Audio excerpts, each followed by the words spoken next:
On September 27, 2002, James Darnell was awarded the Albert Lasker Award for Special Achievement in Medical Science for his exceptional career in biomedical science and for fostering the development of many creative scientists.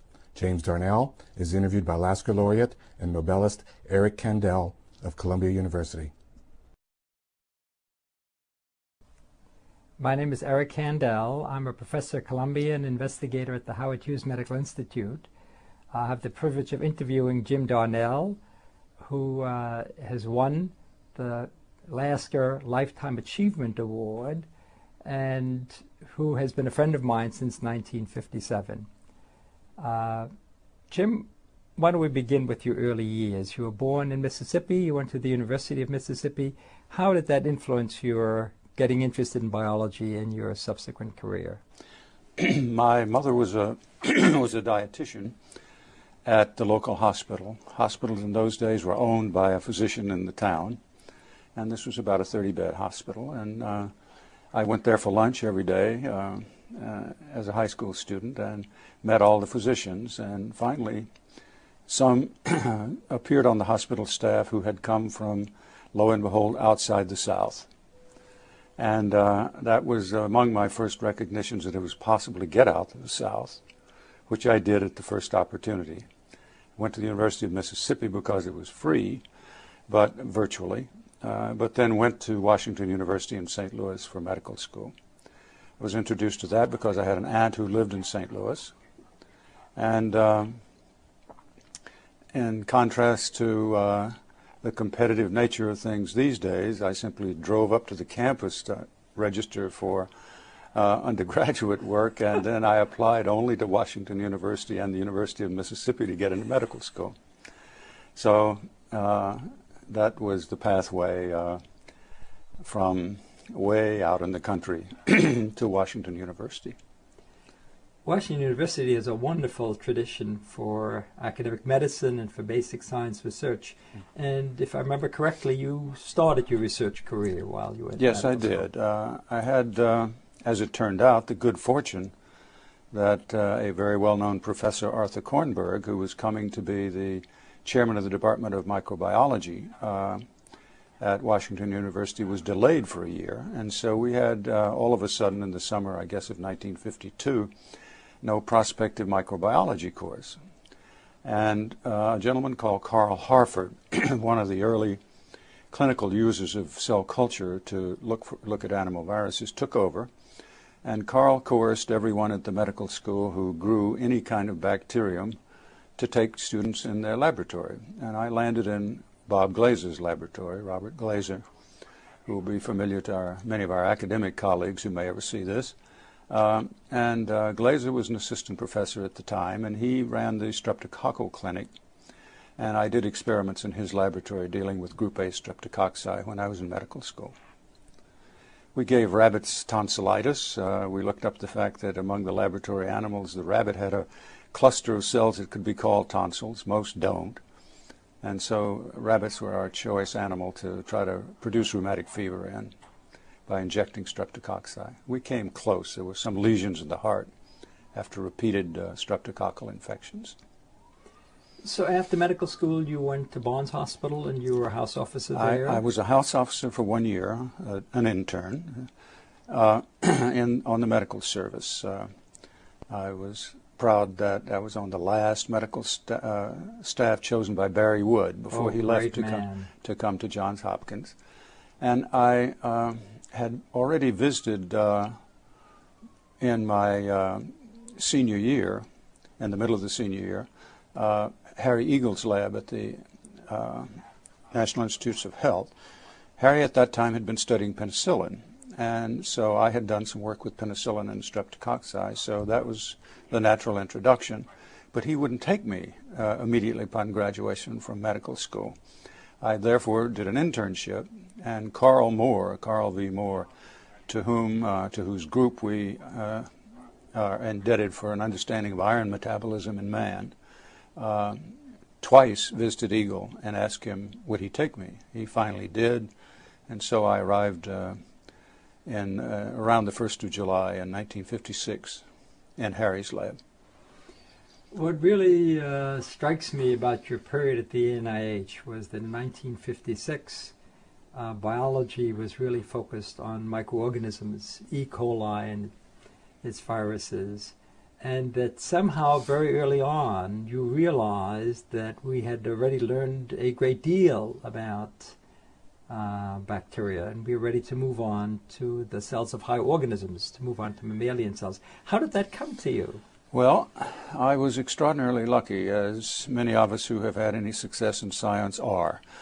I landed in Harry Eagle's laboratory, but the day I walked in, I found out that no more work was going on penicillin, that everybody in the lab was working on animal cells and culture.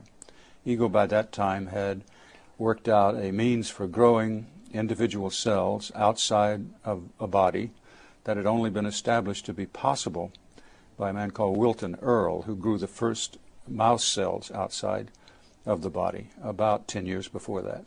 At any rate, that's what Harry's laboratory was devoted to, and of course the first task is to grow them, and the second and unending task is to investigate what they do and how they do it. My introduction, however, to the techniques and to the ideas that would allow us to work on the molecules of animal cells came through the traditional route. You mentioned that bacteria and bacterial viruses were really the linchpins of how one learned how to deal with molecules. And on the other side of the room in Harry Eagle's lab was Robert I. DeMars. Bob was Luria, S.E. Luria's third graduate student, and Luria was one of the several most important people in the molecular biology revolution. His first graduate student was Jim Watson, and his third graduate student was Bob DeMars. And Bob became a very close friend and taught me virology. He gave me his copy of Luria's book, first book on virology to be written in this country and I think throughout the world, and told me if I would read it and learn something from it, he would teach me what he could. And so Bob was a very close friend and a wonderful mentor. So I got started with the right sort of quantitative and analytic principles drawn from the bacterial world. Just one other anecdote about DeMars and the state of our knowledge and understanding in those days. Around 1958, DeMars taught a course to which all of the numerous investigators at the NIH attended. Maybe you did, maybe you didn't, I don't know. But at any rate, the course was to explain to the biochemically based community at NIH what a gene was and how genes were transferred between cells. Bacterial transformation had been accomplished in 1944. Transduction had occurred somewhat later.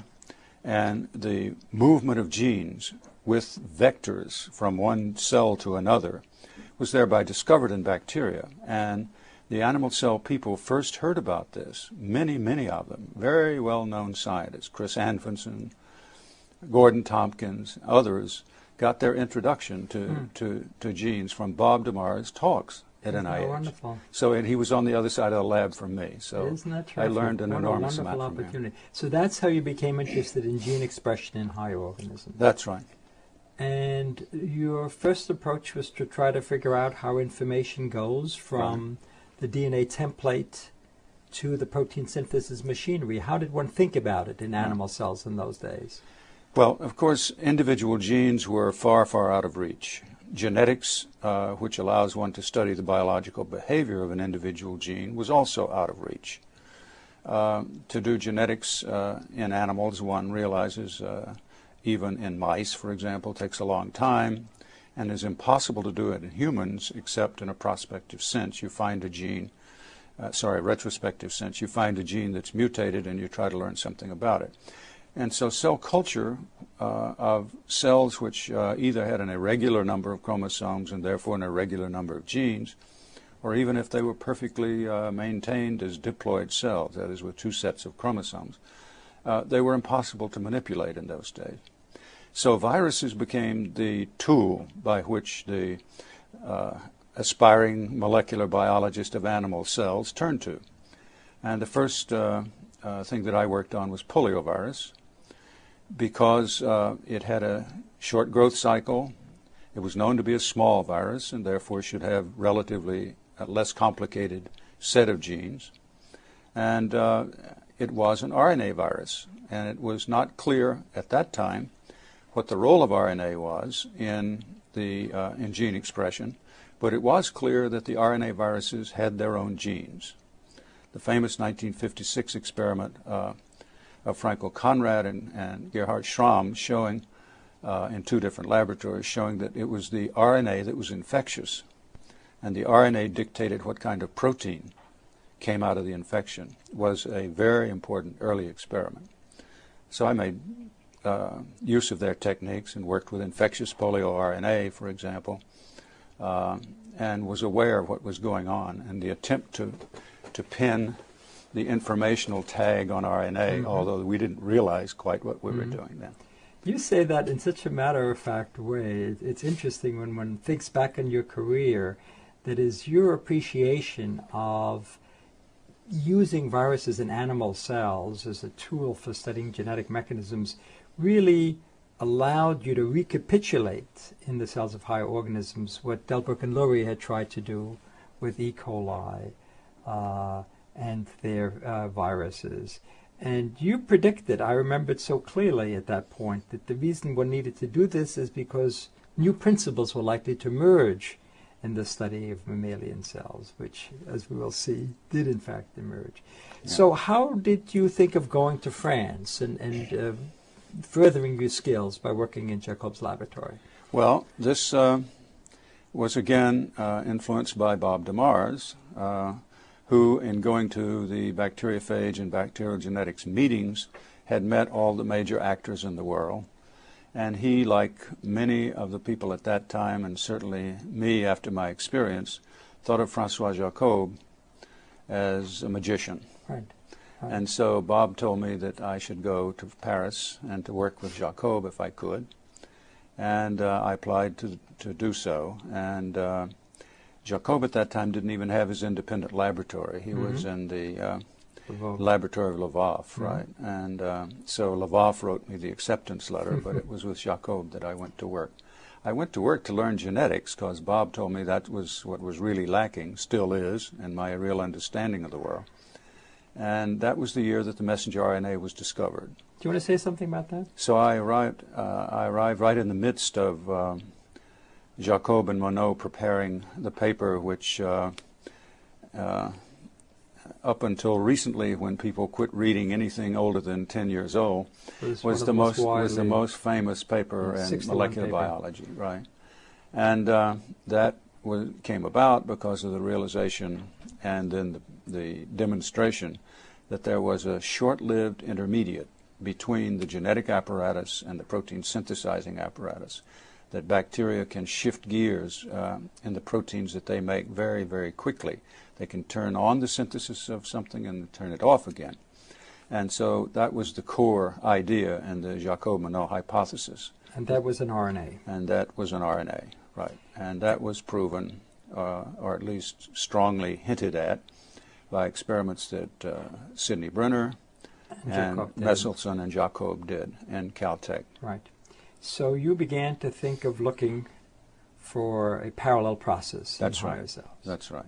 And how did you go about that? So I came back from Paris thinking that I knew how to handle RNA. I had worked with polio RNA and extracted it and so forth. And I knew the technique of the time as well as anybody, that is to say, sucrose gradient separation of RNA, and I had taught half the people at the Pasteur how to do that. And so I thought I would come back and quickly identify the messenger RNA in animal cells. And as you know, and as part of the purpose of this award recognizes, what we discovered is that there was an intermediate that was ill understood between the DNA and the messenger RNA in animal cells. It appeared to be 9 miles long compared to the 1 mile long messenger RNA. And the solution of that conundrum took from 1960, 1961 or 2 when Klaus Scherer, my first postdoc, and I found these long molecules. To finally, the conclusion of the story, of course, was in 1977 when the group at Cold Spring Harbor and Phil Sharp's group at MIT discovered that the long molecule was cut in pieces and put back together again. A bit of molecular cut and paste that was 100% unanticipated. At any rate, it was unanticipated except for one thing, the Darnell principle, that one was bound to find completely new principles of regulation. Maybe, yes. I think you probably are too modest to say so, but splicing of genes, the fact that genes are in pieces, is really one of the great insights that come out of the genome of higher organisms. And I think it's fair to say that your work has provided the fundamental background for that. Well, that's a kind statement. But it certainly is, I agree with you, Eric, one of the most important fundamental principles. And maybe it's worthwhile taking a couple of minutes to talk about the development of those ideas and that final discovery. The process began when we examined the newly formed RNA, which is in the nucleus of the cell where the genes are, and examined that before it reached the cytoplasm, which is where the messenger RNA and the ribosomes make protein.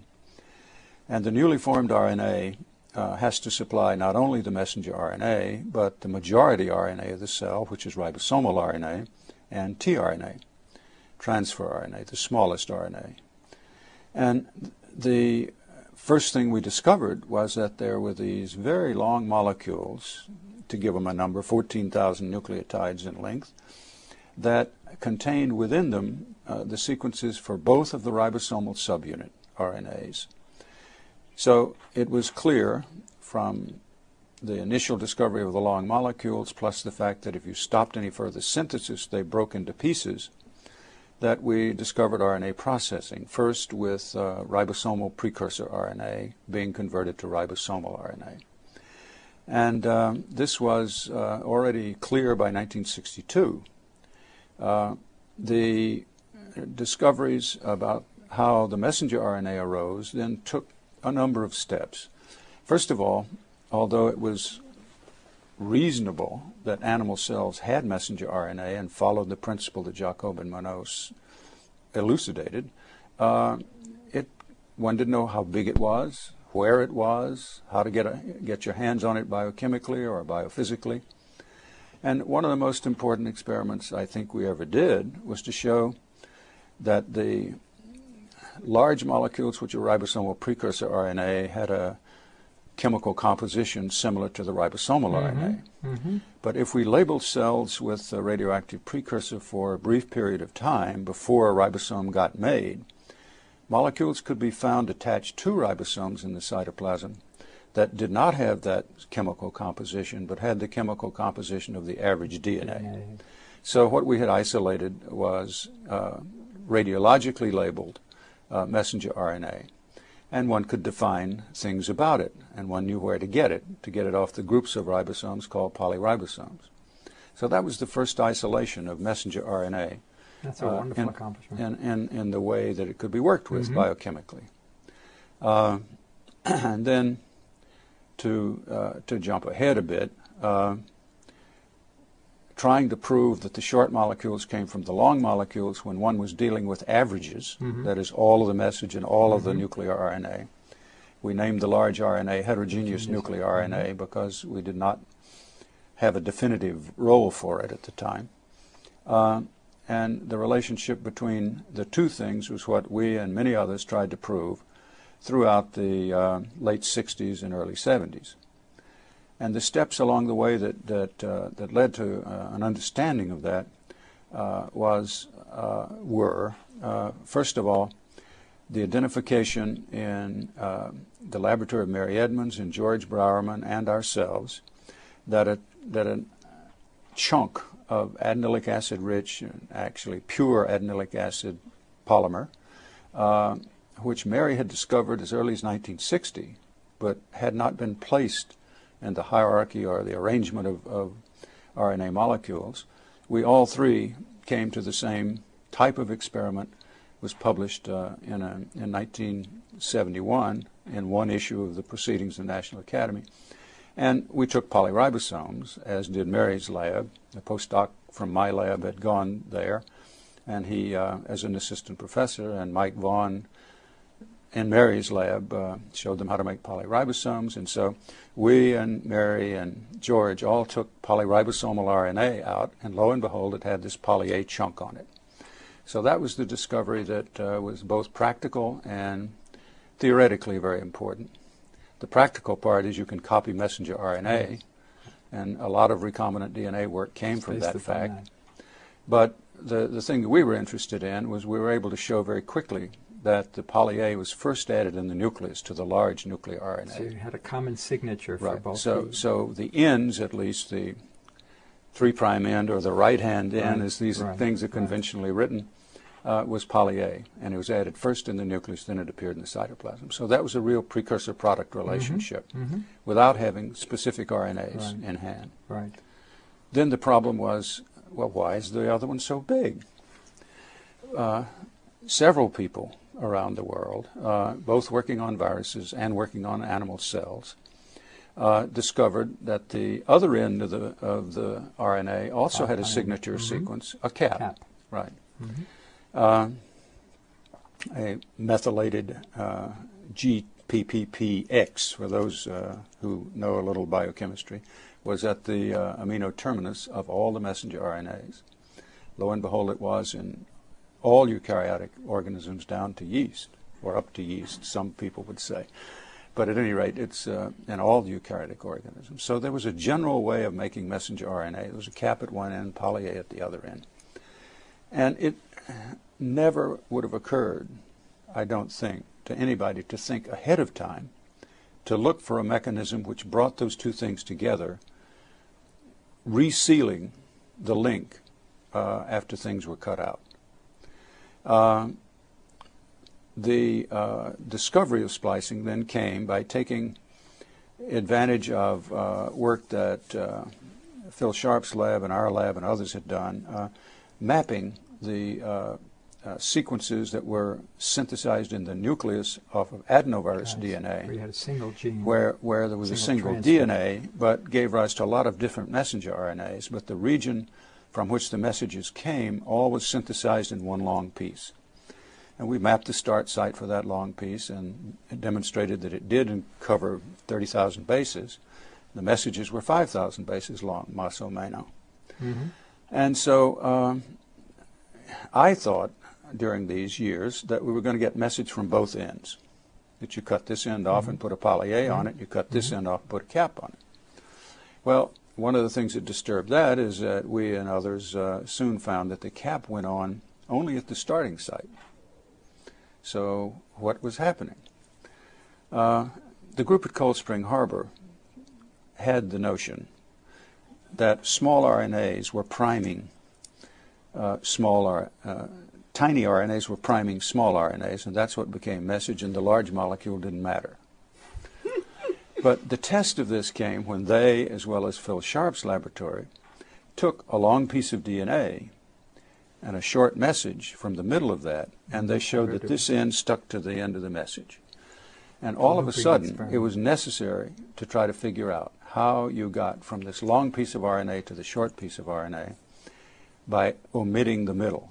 And so splicing was invented to suggest that that was correct. And it's a marvelous story. And I credit the Sharp and company and the Robertson company experiment as being the greatest biological experiment I know of. The Watson-Crick theory was critically important for us understanding things and for directing further experiments. But that experiment that they did was so surprising and instantaneously so revealing, it must have been a great joy for them to see that. No we didn't do it, they did it. I remember very well when that first emerged, and as you must know better than I, they both credit you completely for providing the background. That without your mapping experiments and without the intellectual background that you have provided about the precursor-product relationship, no one would have done that, heteroduplex experiment. Right. What did you do after that problem was Right. solved? Well, once we knew where the messenger RNA came from, we wished to return to what I thought I was going to do in 1961 when I came back from Francois Jacob's lab, and that is work on the regulation of messenger RNA. Because, as all the scientists know, but just to say it quickly, the difference between cells resides in the difference of the genes that are utilized in order to make the different proteins that are in different cells. And it's that regulation that matters in cell specialization. It also matters in cell response to outside events. So we didn't have plans that were terribly intellectually deep. We simply wanted to find some messenger RNAs in a particular cell type whose precursors we could study. So we started with liver. Liver cells. I remember your seminar on that. Right. And we and many other people, using the increasingly sharp tools of molecular biology, made progress and found genes that were transcribed or made, copies of were made in the liver cell but not in the spleen or the kidney cell. And we followed those down, and the sequences that were responsible for those genes being active in one cell type and not another could be located with techniques that became standard by that time, and the purification of the proteins that bound to those sequences did. So it was easy to get somewhere there. What we learned from the liver cell is that it only behaves transcriptionally as a liver cell so long as it's in your right upper quadrant and its cells are attached. Contact with other liver cells. Right. So we turned our attention to what it meant that the cell surface had to be in a particular happy configuration in order to direct getting appropriate transcription. signals. Right. And that led us to work with interferon and how it changed cells from virus-sensitive to non-virus sensitive cells. And the purification of the protein factors that helped govern that is what led us to the group of proteins that we named STATs, for signal transducers and activators of transcription. I remember so well a discussion with you in which you said, you know, Eric, everyone is paying attention to these diffusible second messengers like cyclic AMP, but I am absolutely confident there must be messengers, presumably proteins that go directly from the cell surface to the nucleus. And so you had this idea that there might be latent transcription factors tethered to the surface at the very beginning of this voyage. Of our work, yes, yeah. The discovery of the cyclic nucleotides by Earl Sutherland and the differentiation between a phosphorylated and a non-phosphorylated molecule that came after that had sharpened people's appreciation of how biology could be changed by signals. Mm-hmm. And the signals that were studied to begin with were that host of molecules that we now know change that are small molecular weight molecules. There are a large number of them, but a limited number, whereas the number of genes is in the tens of thousands.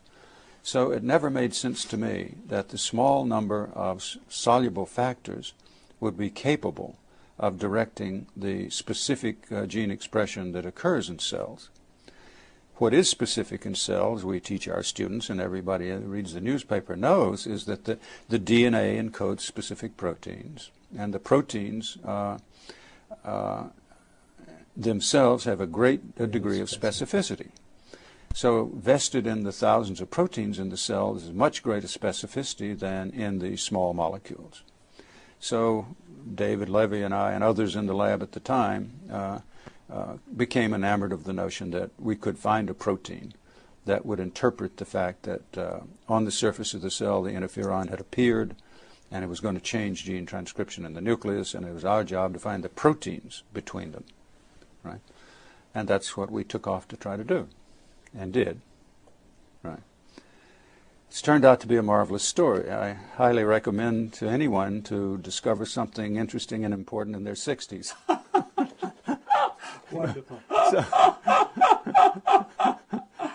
So it was 1962. sorry, 1992, when I was 62, that we first got our hands on the sequences of the stats. And it turned out, of course, as is often the case, that there was a family of proteins and not a single one. And this family of proteins has turned out to be not only interesting for academic pursuits, but important medically. Interferon itself, as people probably know, is widely used in many different circumstances now. As in your field, multiple sclerosis is known in some cases, not known why in some and not others, to respond to interferon. So there are people who are greatly benefited by the administration of interferon. Interferon is one of a large group of proteins called cytokines, and each of the cytokines, when it binds to the cell surface, activates a different stat. Now, there are many more cytokines than there are stats, so we haven't solved the riddle of specificity by any means with this group of proteins, but we have a grip on it. Mm-hmm. And that came by showing that interferon alpha, different from interferon gamma, both of which can make the cell resistant to viruses, activate different stat profiles. And that we discovered immediately as soon as we had stat 1 and stat 2. And it is true and recognized now that there are 7 stats that are activated by different arrays of extracellular signals, and they play distinct roles in the biology of the animal. One of the, to me, most important things that's come out of this is that one of the molecules called STAT3, the third one we've uncovered, is particularly important in cancer. STAT3 was described, we described it in 1994, and by 1995 clinicians around the world were beginning to test for the activity. We haven't described what activity means, but let's skip it for the moment. The activity of STAT3 was persistently present without a known stimulus in a large number of cancer cells. And this has turned out to be true of almost 100% of head and neck cancers and all of multiple myelomas, and evidence is accumulating now. More than 50% of breast cancers have got persistently activated STAT3. What it's doing in the cell as a persistently activated molecule, of course it's a transcription factor and it's driving genes, we assume, or activating genes, increasing the transcription of genes. But that could be hundreds of thousands of genes, and we don't know which ones are critical. But what it is doing biologically is erecting an anti-apoptotic shield. Now we have to describe what that might mean briefly. Cells are poised between growth and death, and they make that choice each time they go around the cell cycle. Among the dysregulated events in a cancer cell is that they have been protected against apoptosis, even though there are signals in the cell which would kill a normal cell. They resist these signals. And that's one of the things that STAT3 does. It renders the cell less able to respond to apoptotic signals, and so these cells continue. And that can be proven by inserting into the cancer cells in cultured something that will inhibit STAT3. It's not a drug, but it's another protein, a deficient STAT3. And those cells undergo apoptosis instantly. So it has led us to believe that among the more important targets of anti-cancer therapy would be STAT3. If we had a drug that you could take orally that would inhibit STAT3, I am 100% convinced it would benefit many, many cancer patients. So.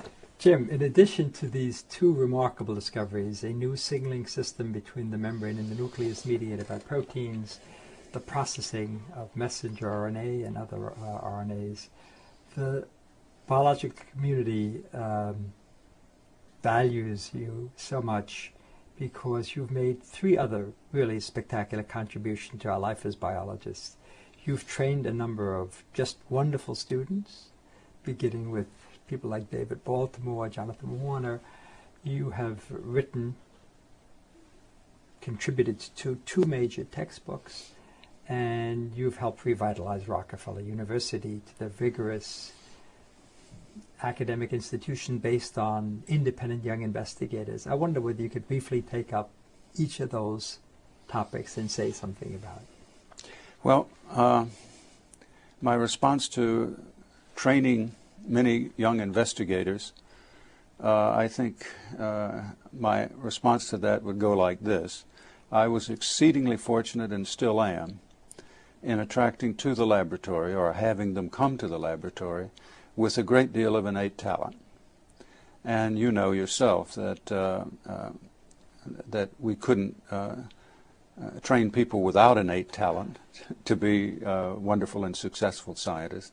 So I'm just pleased as I can be that so many who have come through the lab, and we have worked on popular subjects through the years, and therefore the number is fairly large, that I'm just so pleased that they are enjoying the scientific success that they are. And if they started some of that in my laboratory, I'm proud of it. They speak of you as an ideal mentor in the most wonderful and glowing terms. Well, that's gratifying, of course. In a way, it's the most gratifying thing that we do, is to bring other young people into science. Of course, it's a problem if every one of us brought another 100 into science. Fortunately, we don't do that. Right, right. About the book. About the book. All of us have two ambitions in writing books. You know this as well as I, since you're an author of a well-known textbook. It helps to have a little bit of extra money compared to your academic salary. So that was one object. But I helped Salva Luria in 2 editions of his General Virology, which, as splendid a book as it is, didn't sell that many copies. Right. So I said to myself, if I get involved in writing another book, it's going to have a broader scope. Then I became enamored of the notion that we had learned so much about molecular biology of animal cells by studying RNA that there should be a book that was RNA-pocentric. And the first edition was. That was before DNA sequencing and before cloning and so forth. That was the part of the impetus, to write a broad-scale book. Then as we began to get the information together, it was clear to me that there were many former subdisciplines of biology that were being coalesced by molecular biology into molecular cell biology, which is what we call the book. And it was furthermore clear that to me and to my co-authors, David Baltimore and Harvey Lodish, that we were writing a book that should be broadly useful to people who believe that approach to things. So we hope to produce a textbook that would be widely useful to the quantitative, biochemically based, molecularly based biologists of the world, to give them a textbook that they could teach this stuff out of, which I think, at least to some degree, we've accomplished. Oh, it's been tremendously successful. So, it and Alberts has really revolutionized the teaching of biology. And as I mentioned to you the other day, I was struck at the fact that in one of your appendices, and also in discussions, you've pointed out that because of this unification that we've experienced in a lifetime, molecular biology now can be taught with the same rigor that you can teach physics and chemistry. And this was really one of your major ambitions. Right. And I think so successfully achieved. Right. Right. Rockefeller. Right. I came to Rockefeller toward the end of its era, when it had been the preeminent scientific institution dealing with biology in the world, or in this country, or in both. But it was changing. This was in 1974. That's roughly 2 decades after the closure of the Second World War. And the way things were done before the First World War compared to the way things began to be done after the Second World War is very different. Among the most important differences was the greater support of biology from the National Institutes of Health was luring into our field, as you know, many, many talented young people. And Rockefeller was no longer the only place to go. And we began, it was clear to me already by '74, but certainly after I'd been there 5 years or so, it was clear that we're not getting our share of the truly talented young innovative scientists, and that the place was sort of stagnant. And I decided by the mid-'80s, since Josh Lederberg was a good friend and receptive to the notion, that we should try to do something much more organized to capture the attention and finally the services of younger scientists and give them the chance to be independent. That's the thing. You've run into this many times, I'm sure, just as I have, that it's the independence of the young American scientists that people from Europe, for example, are baffled by. That we're willing to give people willing to give people at that age such independence. Right. But it's why American science is on top. And so I wanted to see Rockefeller turn into an institution that had that as part of its structure. And Josh gave us the go-ahead. We raised some money from some foundations, and we began to have finally some success in securing young assistant professor appointments. That's been fabulous. I think everyone sees this as the beginning of the renaissance that Rockefeller's experienced over the last several decades, and it really can be traced.